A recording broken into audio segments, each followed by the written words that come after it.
Lass dir den Urlaub nicht durch die Nelkenfrauen versauen. Ich erkläre dir, wie die vorgehen und wie du dich davor schützen kannst. Hallo, ich bin Tom. Die Nelkenfrauen in Spanien, besser gesagt auf Mallorca, sind wieder unterwegs. Seit 2023 wurden sie wieder verstärkt beobachtet und sind auch wieder zur Tat geschritten. Was solltest du wissen und wie kannst du es verhindern? Das erkläre ich dir jetzt. Der Modus operandi der Nelkenfrauen: Sie suchen sich als Ziele hauptsächlich Männer aus. Die sind meistens sehr hübsche Frauen, die mit gebrochenem Deutsch, mit spanischem Akzent die Männer umgarnen und flirten und extrem sympathisch und sehr aufreizend sind.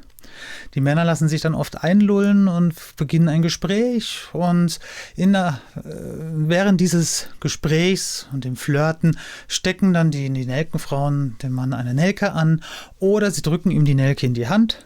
Können natürlich auch andere Blumen sein. Und der Mann fühlt sich dann verpflichtet, diese Nelke zu bezahlen. Dann gibt es verschiedenste Varianten. Entweder wird einfach eine extrem hohe Summe aufgerufen für diese Blume, 10, 12 Euro. Und der Mann will sich die Peinlichkeit ersparen und das Theater auf dem Platz und zahlt dann diese Blume einfach. Oder in dem Moment, wo er das Portemonnaie rausholt und nach Kleingeld sucht oder nach dem passenden Geld sucht, wird er kurz abgelenkt, entweder durch die Frau selber, durch eine Umarmung oder durch Komplizen. Es können andere Frauen sein, Männer oder auch sogar Kinder. Und in dem Moment ist das Geld schon aus dem Scheinfach raus. Und das kriegen die Männer in den allermeisten Fällen gar nicht mit, weil diese Frauen extrem gut geschult sind und blitzschnell sind.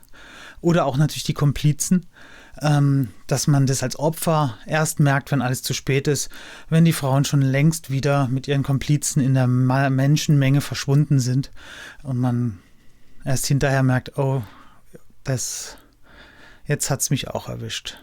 Okay, was kann man dagegen tun? Klar, ein gesundes Misstrauen gegenüber Straßenangeboten im Allgemeinen ist nicht nur in Spanien, sondern eigentlich immer angebracht.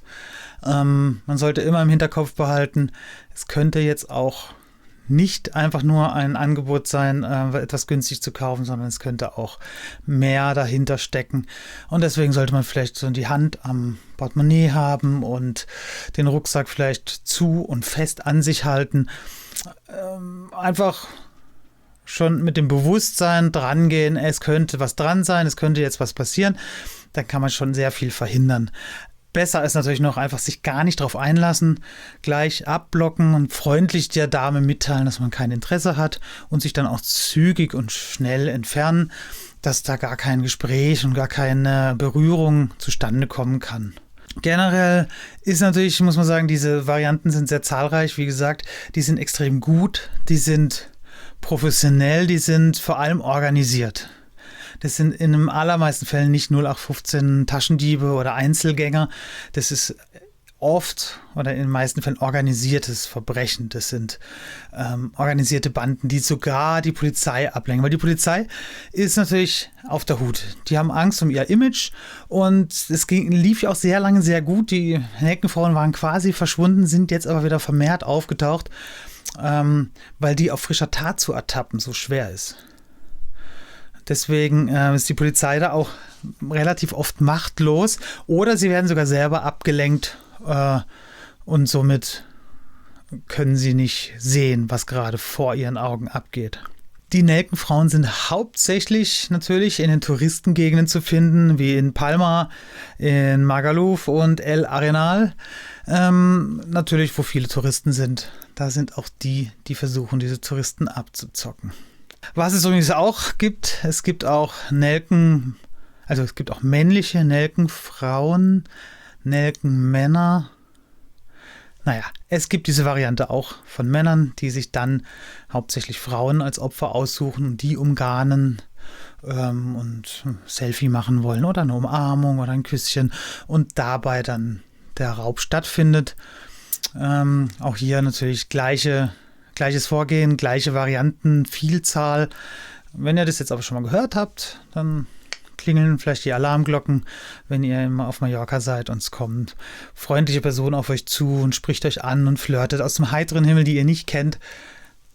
Vorsichtig ablehnen, Danke sagen und so gucken, dass ihr wegkommt. Was ich noch sagen muss, natürlich, in den allermeisten Fällen passiert auf Mallorca nichts. Es ist immer nur eine Handvoll Touristen am Tag, die dieses Schicksal ereilt, dass sie da vielleicht ausgeraubt werden. Den allermeisten wird das nie passieren. Und es ist auch gut so, weil Mallorca ist eine tolle Insel. Spanien ist ein tolles Land. Es ist einfach wunderschön. Sommer, Sonne, Sonnenschein. Lasst es euch gut gehen. Genießt euer Urlaub. Ihr braucht da nicht mit Angst hinfahren, weil wenn ihr sowas schon mal gehört habt, wie ihr es jetzt hier habt, dann reicht es oft schon, um einfach gar nicht in diese Verlegenheit zu kommen, dass man sich dieser Gefahr aussetzt. Deswegen wünsche ich euch einen schönen Urlaub und bedanke mich und sage bis bald. Ciao, ciao.